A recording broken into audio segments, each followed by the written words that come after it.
बिस्मिल्लाहिर्रहमानिर्रहीम जी। अज इस वक्त मेरे नाल जेह्ड़े मेरे मेहमान ने वो जनाब जानी पहचानी बनी दी शख्सियत ने चौधरी क्यादत, जिन्हों का नाम है चौधरी आमर अमीन चीमा साहब, जिन्हों की तालीम है LLM UK तो।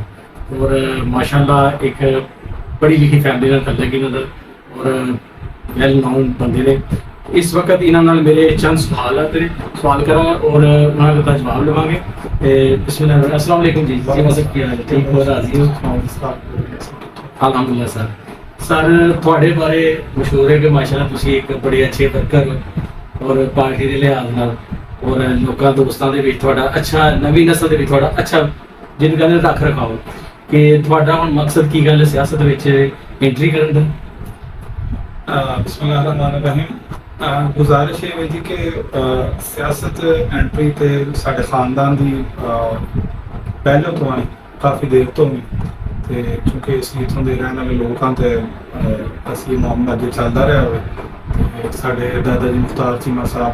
बिल्कुल साढ़े फिर चाचू गुलाम नबी अल्लाह उन्होंने किरामत करे, उन्होंने लाइफ इलेक्शन कॉन्टेस्ट किया। फिर साढ़े भाई इमरान शुक्र चीमा साहब बिल्कुल शहीद अल्लाह उन्होंने किरामत करे, वो बड़ा साढ़े खानदान में साढ़े घर की सदमा है, उन्होंने भी स्ट्रगल शामिल है तो मैं तो जी उन्होंने कंटिन्यू करना और मैं नवे सिरे तो मामला शुरू बड़ी बात है ते पुरानी सियासत दे उत्ते की गल थोड़ा एतमाद कोई नहीं? जेह्ड़े पहला सियासतदान ने इस पिंड दे विच जेह्ड़े क्या लड़दे पे इलैक्शन जेह्ड़े हारदे भी ने जितदे भी ने सब विच ही आ जांदे पिंड दे, क्या उन्हां दे तुहाडा एतमाद कोई नहीं? देखो जी मामला है कि जो यूनियन कौंसल है UC 68 जिदा बड़ा पिंड जो बनने वाला है, अगर तुम बनने वाला देखा जाए तो एक कस्बा बन गया ना, शक्ल नहीं रही। बिल्कुल एक की आबादी है और दूसरा जो पिंड बड़ा अब्दाल है, इस तरह की भी आबादी है और ये हूँ कारपोरेशन से यूनियन कौंसल शामिल हो गई सर आबादी की बेस के उत्ते। ਤੇ ਤੁਸੀਂ ਅਗਰ ਵੇਖੋ ਅੱਜ ਵੀ ਸਾਡੇ ਦੁਨੀਆ ਵਾਲਾ ਦਾ ਜਿਹੜਾ ਮੇਨ ਰਸਤੇ ਵਾਲੇ ਤੇ ਸੜਕਾਂ ਨਹੀਂ ਖੜਿਆ, ਇਸ ਸਕੂਲ ਦੇ ਬੱਚੇ ਉੱਥੋਂ ਗੁਜ਼ਰ ਕੇ ਜਾਂਦੇ ਨੇ, ਬੱਚੀਆਂ ਗੁਜ਼ਰ ਕੇ ਜਾਂਦੀਆਂ ਨੇ ਔਰ ਜਿੰਨਾ ਵੱਡਾ ਇਹ ਗਾਉਂ ਹੈ ਇੱਥੇ ਕੋਈ ਸੀਵਰੇਜ ਦਾ ਪ੍ਰੋਪਰ ਸਿਸਟਮ ਨਹੀਂ, ਨਾ ਕਦੀ ਉਧਰ ਤੋਂ ਜੋ ਦਿੱਤੀ ਗਈ। ਫਿਰ ਇਸ ਤੋਂ ਕੂੜਾ ਵਗੈਰਾ ਉਠਾਉਣ ਦਾ ਜਿਹੜੀ ਗਵਰਨਮੈਂਟ ਦੀ ਮਸ਼ੀਨਰੀ ਉਹਨੂੰ ਡਿਪਲੋਏ ਕਰਨ ਵਾਸਤੇ ਵੀ ਕੋਸ਼ਿਸ਼ ਨਹੀਂ ਕੀਤੀ ਗਈ। ਮੈਂ ਤਫਾਕਲਾ ਵਾਲਾ ਬੇਸਮੈਂਟ ਮੈਂ ਕੰਪਨੀ ਦਾ ਆਫਿਸ ਵੀ ਗਿਆ,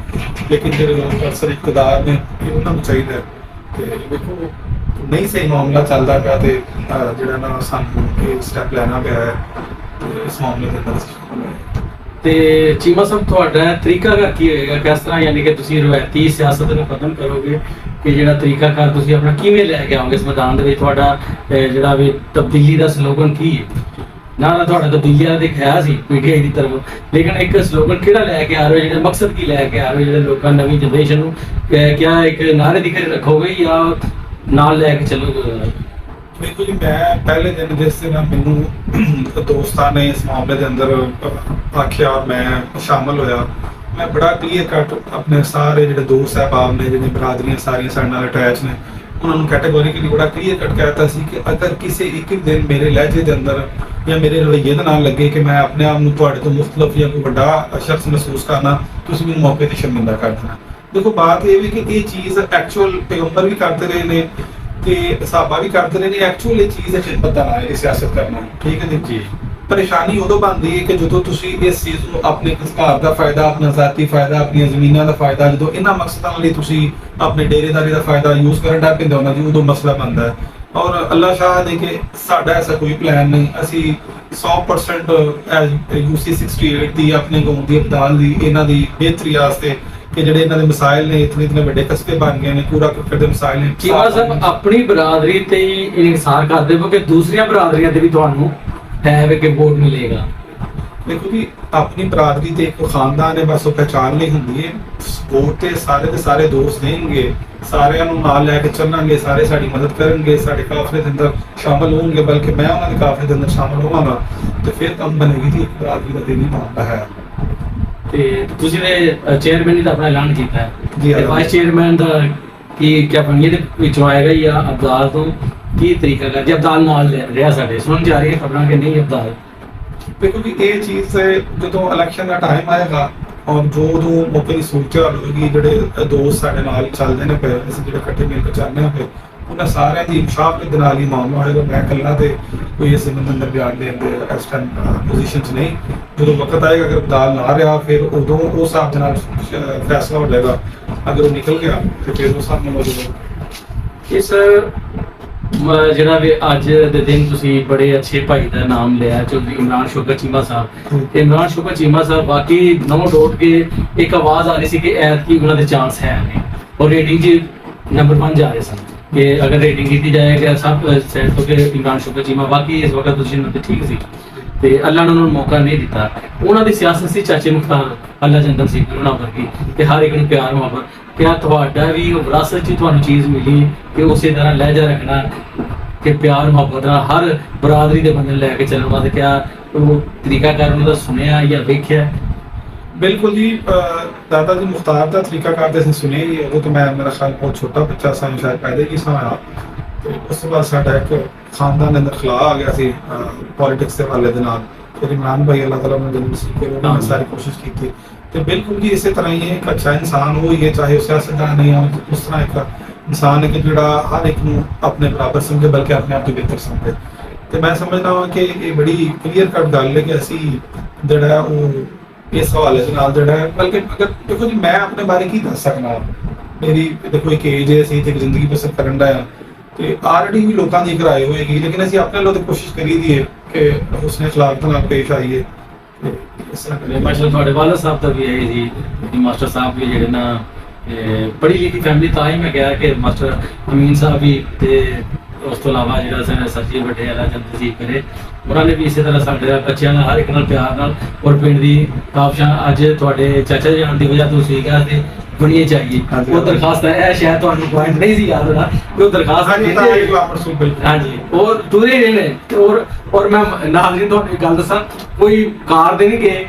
ਕੋਈ ਕਿਸੇ ਸ਼ਹਿਰ ਦੇ, ਸਿਰਫ ਆਪਣੇ ਸਾਈਕਲ ਤੇ ਨਸ਼ੇ ਭੱਜੇ ਫਿਰਦੇ ਰਹੇ ਨੇ। ਤੇ ਅਲਹਮਦੁਲਿਲਾ ਬਣੀਏ ਦੇ ਵਿੱਚ ਗੈਸ ਦਾ ਇਹ ਸਿਰਾ ਉਹਨਾਂ ਦੇ ਸਿਰ ਚੱਲਦਾ ਹੈ। ਤੇ ਸਾਡੇ ਬਣੀਏ ਦੀ ਚੀਮਾ ਸਾਹਿਬ ਆਬਾਦੀ ਦੇ ਵਿੱਚ ਕੁਝ ਹਿੱਸਾ ਸ਼ਾਮਲ ਹੈ ਕ੍ਰਿਸਚਨ ਆਬਾਦੀ ਦਾ। ਤੇ ਮੈਂ ਆਪਣੇ YouTube ਚੈਨਲ ਤੇ ਵੀ Facebook ਤੇ ਵੀ ਕਈ ਦਫਾ ਜ਼ਿਕਰ ਕਰ ਚੁੱਕਾ ਹਾਂ ਕਿ ਉਹਨਾਂ ਦੀ ਇੱਕ ਤੇ ਪਹਿਲੇ ਨੰਬਰ ਤੇ ਚਾਰਦੀਵਾਰੀ ਕੋਈ ਨਹੀਂ, ਦੂਸਰੇ ਨੰਬਰ ਇਹ ਹੁੰਦਾ ਹੈ ਕਿ ਉਹਨਾਂ ਦੀ ਉਹ ਜਨਾਜ਼ਾ ਗਾਹ ਦੇ ਵਿੱਚ ਉਹਨਾਂ ਦੀ 4 ਰੁਪਏ ਰੱਖਣ ਵਾਸਤੇ ਜਗ੍ਹਾ ਨਹੀਂ, ਕਿਉਂਕਿ ਤੁਸੀਂ ਵੀ ਬਾਹਰਲੇ ਮੁਲਕ ਰਹਿ ਗਿਆ ਕਿਆ ਤੁਹਾਨੂੰ ਮੁਸਲਮਾਨਾਂ ਦਾ ਹਫਜ਼ ਨਹੀਂ ਦਿੱਤਾ ਜਾਂਦਾ, ਸਾਨੂੰ ਮੁਸਲਮਾਨਾਂ ਦਾ ਹਫਜ਼ ਨਹੀਂ ਦਿੱਤਾ ਜਾਂਦਾ ਬਾਹਰ। ਬਿਲਕੁਲ। ਤੇ ਅਗਰ ਉਹ ਸਾਡੇ ਮੁਲਕ ਜਿਹਨੇ ਸਾਡੇ ਇਹ ਸਾਡਾ ਮੁਲਕ ਨਹੀਂ, ਉਹਨਾਂ ਦਾ ਵੀ ਮੁਲਕ ਹੈ ਬਰਾਬਰ ਦਾ ਮੁਲਕ ਹੈ। ਅਸੀਂ ਸਾਰੇ ਰਲ ਕੇ ਇਸ ਮੁਲਕ ਦੇ ਹਰ ਇੱਕ ਦੇ ਕੰਧੇ ਦੁਨੀ ਜ਼ਿੰਮੇਦਾਰੀ ਹੈ, ਜਿੰਨੀ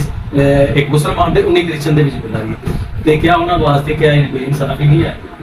ਬਿਲਕੁਲ ਇਸ ਤਰ੍ਹਾਂ ਗੱਲ ਹੈ ਜੀ, ਜਿਤਨੀ ਇੱਕ ਮੁਸਲਮਾਨ ਦੇ ਕਬਰਸਤਾਨ ਦੀ ਅਹਿਮੀਅਤ ਹੈ ਉਸੇ ਤਰ੍ਹਾਂ ਹੀ ਉਹ ਵੀ ਇਨਸਾਨ ਨੇ ਸਾਡੇ ਜਿਹੜਾ ਨਾ ਕ੍ਰਿਸਚਨ ਜਿਹੜੇ ਭਾਈ ਨੇ ਅਹਿਲੇ ਕਿਤਾਬ ਨੇ, ਔਰ ਉਹਨਾਂ ਦੀ ਵੀ ਕਬਰਸਤਾਨ ਦੀ ਸਾਰੀ ਗੱਲ ਉਹਨਾਂ ਦੇ ਅੰਦਰ ਵੀ ਇਨਸਾਨ ਦਫਨ ਹੈ। ਇਕਵਲ ਹੋਈ ਮੇਰੇ ਇਲਮ ਦੇ ਅੰਦਰ ਹੈ ਕਿ ਉੱਥੇ ਜਿਹੜਾ ਨਾ ਜੀ ਬਾਰਿਸ਼ ਦਾ ਪਾਣੀ ਵੀ ਚਲਾ ਜਾਂਦਾ, ਉਹ ਜਗ੍ਹਾ ਨੀਵੀਂ ਹੋ ਗਈ ਹੈ, ਉਹਨਾਂ ਦੇ ਰਸਤੇ ਦਾ ਵੀ ਮਸਲਾ ਹੈ, ਫਿਰ ਉਹਦੀ ਚਾਰਦੀਵਾਰੀ ਦਾ ਵੀ ਮਸਲਾ ਹੈ। ਤੇ ਅਸੀਂ ਅੱਲਾ ਦੇ ਫਜ਼ਲ ਦੇ ਨਾਲ ਅੱਲਾ ਦੀ ਜ਼ਾਤ ਹੈ ਕਿ ਸਾਨੂੰ ਮੌਕਾ ਦੇਵੇ ਕਿ ਜਿਹੜਾ UC 68 ਦੇ ਆਵਾਮ ਨੇ ਉਹ ਸਾਡੇ ਉੱਤੇ ਸੇਰਾ ਰੱਖਣਗੇ, ਅਸੀਂ ਅੱਲਾ ਦੇ ਫਜ਼ਲ ਦੇ ਨਾਲ ਅਵਲੀਨ ਤਰਜੀਹ ਦੇ ਅੰਦਰ ਇਹ ਸਾਰੇ ਮਾਮਲੇ ਨੂੰ ਕਰਾਂਗੇ। ਔਰ ਅਸੀਂ ਸੋਚ ਰਹੇ ਹਾਂ ਕਿ ਕੁਛ ਨਾ ਕੁਛ ਇਹਨੂੰ ਆਪਣੇ ਜ਼ਾਤੀ ਵਸਾਇਲ ਤੋਂ, ਆਪਣੇ ਯਾਰਾਂ ਦੋਸਤਾਂ ਦੇ ਵਸਾਇਲ ਸ਼ਾਮਿਲ ਕਰਕੇ, ਜ਼ਾਤੀ ਵਸਾਇਲ ਸ਼ਾਮਿਲ ਕਰਕੇ ਪ੍ਰਾਈਵੇਟਲੀ ਵੀ ਕੁਛ ਨਾ ਕੁਛ ਉਹਨਾਂ ਵਾਸਤੇ ਕੀਤਾ ਜਾਏ ਤਾਂ ਕਿ ਉਹਨਾਂ ਦੀ ਪਰੇਸ਼ਾਨੀ ਜਿਹੜੀ ਹੈ ਨਾ ਅਸੀਂ ਘੱਟ ਕਰ ਸਕੀਏ। ਅਗਰ ਇਲੈਕਸ਼ਨ ਤੋਂ ਪਹਿਲਾਂ ਦੇਖੋ ਜੀ, ਇਲੈਕਸ਼ਨ ਤੇ ਹਰ ਬੰਦਾ ਆਉਂਦਾ ਨਾਰੇ ਮਾਰ ਕੇ ਚਲਾ ਜਾਂਦਾ, ਇਲੈਕਸ਼ਨ ਤੋਂ ਪਹਿਲਾਂ ਉਹਨਾਂ ਦਾ ਹੱਲ ਹੋ ਗਿਆ। ਅਗਰ ਉਹ ਵੀ ਨਸਲੀ ਹੋਣ ਤੋਂ ਯਾਦ ਰੱਖਣਗੇ ਕਿ ਬਾਕੀ ਯਾਰ ਕਿਸੇ ਨੇ ਸਾਨੂੰ ਆਪਣੀ ਜੇਬ 'ਚ ਖਰਚ ਕਰਕੇ ਕੋਈ ਚੀਜ਼ ਸਾਡਾ ਕੁਝ ਸੁਣਿਆ, ਕੋਈ ਚੀਜ਼। ਨਵੀਂ ਨਸਲ ਦਾ ਕੀ ਰੁਝਾਨ ਹੈ? ਤੁਸੀਂ ਨਵੀਂ ਨਸਲ ਦੇ ਨਾਲ ਹੈ ਜਿਹੜੀ ਅੱਜ ਕੱਲ੍ਹ ਜਿਹਨੂੰ ਕਹਿੰਦੇ ਡਿਜੀਟਲ ਇਹਦੀ ਯੂਥ ਨਸਲ ਕਹਿ ਸਕਦੇ, ਯੂਥ ਕਹਿ ਸਕਦੇ, ਕਿਉਂਕਿ ਮੋਬਾਈਲ ਤੇ ਹਰ ਫੈਸਲਾ ਕਰ ਦਿੰਦੇ ਨੇ ਤੇ ਅੱਛਾ ਬੁਰਾ ਹਰ ਚੀਜ਼ ਦਾ ਸਟੈਂਪ ਲਾ ਦਿੰਦੇ। ਕਿਆ ਤੁਸੀਂ ਸਮਝਦੇ ਹੋ ਕਿ ਘਰ ਬੈਠੇ ਇੱਕ ਬਾਰੇ, ਇੱਕ ਪਾਰਟੀ ਬਾਰੇ, ਇੱਕ ਇਲਾਕੇ ਬਾਰੇ, ਇੱਕ ਆਮ ਸ਼ਖਸ ਬਾਰੇ ਰਾਏ ਕਾਇਮ ਕਰ ਦੇਣਾ ਕਿ ਠੀਕ ਹੈ? ਦੇਖੋ ਜੀ ਠੀਕ ਤੇ ਨਹੀਂ, ਲੇਕਿਨ ਮਕਸਦ ਇਹ ਵੀ ਗੱਲ ਆ ਕਿ ਪਹਿਲੇ ਦੀ ਕੰਟਰੋਲਡ ਮੀਡੀਆ ਹੁੰਦਾ ਸੀ, ਹੁਣ ਆ ਗਿਆ ਸੋਸ਼ਲ ਮੀਡੀਆ ਦਾ, ਇਨਫੋਰਮੇਸ਼ਨ ਜਿਹੜੀ ਹੈ ਉਹ ਨਿਊਟਰਲ ਹੋ ਗਈ ਹੈ। ਤੁਸੀਂ ਆਵਾਮ ਦੀ ਆਵਾਜ਼ ਲੋਕਾਂ ਦੇ ਜ਼ਹਿਨ ਨੂੰ ਰੋਕ ਨਹੀਂ ਸਕਦੇ, ਜੋ ਕਹਿਣਾ ਚਾਹੁੰਦੇ ਹੋ ਕਿ ਇੱਦਾਂ ਨਹੀਂ। ਹਾਲੀ ਵਾਕਿਆ ਜਿਹਨੇ ਕਿ ਖਾਰੀਆਂ ਦਾ ਹੋਇਆ ਖਵਾਜਾ ਸਲਾਮਤ ਦਾ, ਤੇ ਉਹ ਇਹ ਵੀ ਚੀਜ਼ ਹੈ ਕਿ ਨੌਜਵਾਨ ਨਸਲ ਜੋ ਕਿ ਪੜ੍ਹੀ ਲਿਖੀ ਹੈ, ਤਾਲੀਮ ਸਾਡੇ ਮੁਲਕ 'ਚ ਪਹਿਲੇ ਨਾਲੋਂ ਵਧੀ ਹੈ, ਤੇ ਉਹਨਾਂ ਦੀ ਸੋਚ ਨੂੰ ਤੁਸੀਂ ਪਾਬੰਦੀ ਨਹੀਂ ਲਾ ਸਕਦੇ ਸੀ। ਠੀਕ ਹੈ,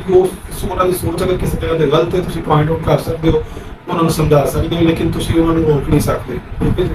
ਤੇ ਉਹ ਇਹ ਗੱਲ ਕਿ ਬਾਕੀ ਦੇਖੋ ਜੀ ਪੋਲਿਟਿਕਸ ਦੇ ਹਵਾਲੇ ਦੇ ਨਾਲ ਜਾਂ ਕਿਸੇ ਇਲਾਕੇ ਦੀ ਖਿਦਮਤ ਦੇ ਹਵਾਲੇ ਦੇ ਨਾਲ ਲੋਕਾਂ ਨੂੰ ਆਪ ਹੀ ਨਜ਼ਰ ਆ ਜਾਂਦਾ ਹੈ। ਅੱਗੇ ਕਿਤੇ ਲੋਕ ਕੰਮ ਕਰ ਰਹੇ ਨੇ, ਅਗਰ ਉਹਨਾਂ ਸਹੀ ਪਰਫਾਰਮ ਕੀਤਾ ਜਗ੍ਹਾ ਜਗ੍ਹਾ ਦੇ ਉੱਤੇ ਕੂੜਾ ਕ੍ਰਿਕਟ ਦੇ ਢੇਰ ਨਾ ਹੋਣ, ਜਗ੍ਹਾ ਜਗ੍ਹਾ ਦੇ ਉੱਤੇ ਪਾਣੀ ਬਨੀਏ ਦੇ ਮੇਨ ਰਸਤੇ ਦੇ ਉੱਤੇ ਮੁਸਲਸਲ ਪਾਣੀ ਉਹ ਨਾ ਹੋਵੇ। ਠੀਕ ਹੈ ਜੀ। ਔਰ ਅਸੀਂ ਤੇ ਇਸ ਗੱਲ ਦੇ ਉੱਤੇ ਤਿਆਰ ਆ ਕਿ ਇਜਤਮਾਈ ਤੌਰ ਤੇ ਸਾਰੇ ਜਿਹੜੀ ਯੂਸੀਏ ਗਾਉਂ ਬੰਨਿਆਂ ਵਾਲਾ ਸਾਰੇ ਲੋਕਾਂ ਦਾ ਜਿੰਨੇ ਵੀ ਕੌਮ ਚੈੱਕ ਆ ਗਿਆ ਸਾਰੇ ਮਿਲ ਕੇ ਸਾਰੇ ਚੱਲਣ ਔਰ ਜਿਹੜਾ ਜਿੰਨਾ ਬਜਟ ਅਸੀਂ ਕੋਸ਼ਿਸ਼ ਸਾਰੇ ਨਾਲ ਮਿਲ ਕੇ ਕਰਕੇ ਐਲੋਕੇਟ ਕਰਵਾ ਲਈਏ ਉਹ ਆਬਾਦੀ ਦੇ ਤਰਾਸਤ ਦੇ ਨਾਲ ਵੰਡਿਆ ਜਾਏ ਜੀ ਅਗਰ ਬੰਨਿਆਂ ਵਾਲੇ ਦੀ ਆਬਾਦੀ 60% ਹੈ ਇੱਥੇ ਫੰਡ 60% ਆਏ ਅਬਦਾਲ ਦੀ ਆਬਾਦੀ ਸੇ 30% ਤੋਂ 30% ਹੈ ਜੋ ਸੰਗਵਾਲੀ ਦਾ ਹੱਕ ਹੈ ਉਹਨੂੰ ਮਿਲੇ ਜੋ ਖਿਜ਼ਰ ਦਾ ਹੱਕ ਹੈ ਉਹਨੂੰ ਮਿਲੇ ਠੀਕ ਹੈ ਜੀ ਜੋ ਮਕਸਦ ਵਿਰਾਸਤ ਹੁੰਦਾ ਸਦਾਟ ਹੁੰਦਾ ਹੱਕ ਉਹਨੂੰ ਮਿਲੇ ਐਸਾ ਕਰਕੇ ਮੈਂ ਸਮਝ ਕਿ ਹੋਣਾ ਚਾਹੀਦਾ ਮੈਨੂੰ ਤੇ ਬਹੁਤ ਅੱਛੀ ਸੋਚ ਲੱਗੀ ਤੁਹਾਡੀ ਇਹ ਚੀਜ਼ ਬਾਕੀ ਅਸੀਂ ਹੁਣ ਚੀਜ਼ ਅਗਰ ਅੱਲਾ ਨਾ ਕਰੇ ਅਗਰ ਤੁਸੀਂ ਇਸ ਇਲੈਕਸ਼ਨ ਦੇ ਵਿੱਚ ਹੋ ਜਾਂਦਾ ਹੈ ਕਿ ਕਿਆ ਤੁਸੀਂ ਜਿੱਤਣ ਵਾਲੇ ਫੁੱਲ ਪੇਸ਼ ਕਰੋਗੇ ਜਾਂ ਤੁਹਾਡੀ ਤਵੱਕੂ ਐਸੇ ਜੇ ਤੁਸੀਂ ਜਿੱਤੋ ਹਾਰਨ ਵਾਲੇ ਤੁਹਾਨੂੰ ਫੁੱਲ ਪੇਸ਼ ਕਰਨਾ ਇੱਕ ਰਵਾਇਤ ਕਾਇਮ ਕਰਨੀ ਚਾਹੀਦੀ ਹੈ ਕਿ ਜਾ ਕੇ ਦੇਖੋ ਜੀ ਇਹ ਉਹ ਅਸੀਂ ਆਪਣੀ ਕੋਸ਼ਿਸ਼ ਕਰਨੀ ਹੈ ਜਿਹੜੇ ਸਾਡੇ ਦੂਸਰੇ ਭਾਈ ਨੇ ਜਿਹੜੇ ਸਾਡੇ ਆਪੋਨੈਂਟ ਇਲੈਕਸ਼ਨ ਲੜਨਗੇ ਦੇਖੋ ਜੀ ਵੈਸੇ ਤੇ ਅਸੀਂ ਸਾਰਾ ਇੱਕ ਖਾਨਦਾਨ ਇੱਕ ਘਰ ਆ ਸਾਡੇ ਆਪਸ ਵਿੱਚ ਬੜੀਆਂ ਸਾਰੇ ਪਿੰਡ ਦੇ ਭਾਈ ਵੀਰ ਆ ਸਾਰੇ ਪੂਰੀ UC 68 ਤੇ ਇਹ ਸਿਆਸਤ ਹੈ ਜੀ ਇਹ ਗੁੱਸਾ ਨੇ ਜਮਹੂਰੀਅਤ ਦਾ ਠੀਕ ਹੈ ਜੀ ਤੇ ਅਸੀਂ ਅਗਰ ਉਹ ਜਿੱਤਣਗੇ ਤੇ ਅਸੀਂ ਬਿਲਕੁਲ ਆਪ ਨੂੰ ਫੁੱਲ ਪੇਸ਼ ਕਰਾਂਗੇ ਜੀ ਲੇਕਿਨ ਇਹ ਇੱਕ ਇਲੈਕਸ਼ਨ ਫੇਰ ਹੋਇਆ ਤਾਂ ਇਲੈਕਸ਼ਨ ਫੇਰ ਹੋਇਆ ਯਾਨੀ ਕਿ ਕੰਡੀਸ਼ਨ ਅਗਰ ਉਹ ਆਪਣੇ ਮਕਸਦ ਇਹ ਕੋਸ਼ਿਸ਼ ਦੇ ਨਾਲ ਕਰਨਗੇ ਅੱਛਾ ਇਲੈਕਸ਼ਨ ਸਹੀ ਫੇਰ ਹੋਏਗਾ ਤੇ ਅਸੀਂ ਬਿਲਕੁਲ ਅਗਰ ਉਹ ਜਿੱਤਣਗੇ ਤਾਂ ਉਹਨਾਂ ਨੂੰ ਮੁਬਾਰਕਬਾਦ ਮੇਰੀ ਆਪਣੀ ਇੱਕ ਰਾਏ ਵੇ ਕਿ ਨਾਜ਼ਰੀਨ ਵੀ ਸੁਣਦੇ ਪਏ ਨੇ ਮੇਰੀ ਇੱਕ ਆਪਣੇ ਰਾਏ ਵੀ ਕਿ ਸਾਨੂੰ ਇਲੈਕਸ਼ਨ ਕਿਰਦਾਰ ਕਸ਼ੀ ਤੇ ਨਹੀਂ ਲੜਨਾ ਚਾਹੀਦਾ ਚਾਹੇ ਉਹ PMLN ਦਾ ਹੋਵੇ ਜਾਂ PTI ਦਾ ਹੋਵੇ ਕਿਸੇ ਦੀ ਕਿਰਦਾਰ ਕਸ਼ੀ ਨਾ ਕਰੋ ਦੇਖੋ ਜੀ ਇਹ ਬਿਲਕੁਲ ਕਿਰਦਾਰ ਕਸ਼ੀ ਜ਼ਾਤੀ ਆਦਤ ਤੇ ਬਿਲਕੁਲ ਨਹੀਂ ਲਾਣਾ ਚਾਹੀਦਾ ਮੈਂ ਇਸ ਗੱਲ ਨੂੰ ਬੜੀ ਅੱਛੀ ਤਰ੍ਹਾਂ ਸਮਝਦਾ ਲੇਕਿਨ ਵੇਖੋ ਅਗਰ ਇੱਕ ਉਹਦਾ ਤੁਹਾਨੂੰ ਮਿਲਿਆ ਜੀ ਜਾਂ ਮੈਨੂੰ ਮਿਲਿਆ ਜੀ ਤੇ ਉਹਦਾ ਮੈਨੂੰ ਮਿਲਿਆ ਜਿਹੜੇ ਉਹਦੇ ਨਾਲ ਜ਼ਿੰਮੇਵਾਰੀਆਂ ਅਟੈਚ ਨੇ ਜਿਹੜੀਆਂ ਮੇਰੀਆਂ ਰਿਸਪੌਂਸਿਬਿਲਿਟੀਆਂ ਅਟੈਚ ਨੇ ਅਗਰ ਉਹ ਮੈਂ ਨਹੀਂ ਉਹਨਾਂ ਦਾ ਹੱਕ ਅਦਾ ਕਰ ਸਕਦਾ ਤੇ ਫਿਰ ਉਹਦੇ ਉੱਤੇ ਗੁਫ਼ਤਗੂ ਜ਼ਰੂਰ ਹੋ ਸਕਦੀ ਹੈ ਪਰਸਨਲ ਜ਼ਾਤੀਆਤ ਦੇ ਉੱਤੇ ਕਿ ਫਲਾਣਾ ਬੰਦਾ ਨਹੀਂ ਚੰਗਾ ਉਹ ਨਹੀਂ ਚੀਜ਼ ਬਣਦੀ ਲੇਕਿਨ ਇੱਕ ਕੰਮ ਇੱਕ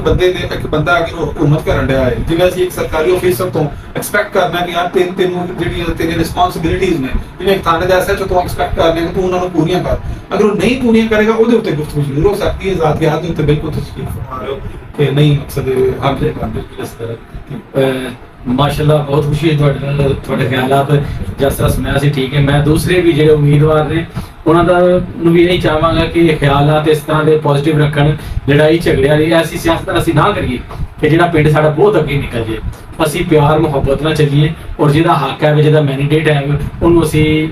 ਆਮਰ ਚੀਮਾ ਸਾਹਿਬ ਤੋਂ ਵੀ ਇਹ ਕਹਿਣਾ ਸੀ ਔਰ ਮੈਂ ਵੀ ਮੁਤਫਿਕ ਐਸੀ ਬਾਤ ਨਾਲ ਉਹਨੂੰ ਅਸੀਂ ਕਬੂਲ ਕਰੀਏ ਔਰ ਉਹਨੂੰ ਕਹੀਏ ਕਿ ਵੀ ਤੇਰੇ ਕੋਲ ਮੌਕਾ ਹੈ ਹੁਣ ਤੂੰ ਭਾਈ ਵੀਰ ਜੋਗੇ ਤੋਂ ਅੱਗੇ ਆ ਅਸੀਂ ਤੇਰੇ ਨਾਲ ਆ ਜਿੱਥੇ ਜ਼ਰੂਰਤ ਹੈ ਸਾਡੀ ਔਰ ਅਸੀਂ ਤੁਹਾਨੂੰ ਇਨਸ਼ਾਅੱਲਾ ਤੁਹਾਡੇ ਨਾਲ ਤਾਮਲ ਕਰਾਂਗੇ तो जनाब बहुत मेहरबानी बहुत शुक्रिया बहुत थैंक यू सो मच जी अल्लाह हाफिज़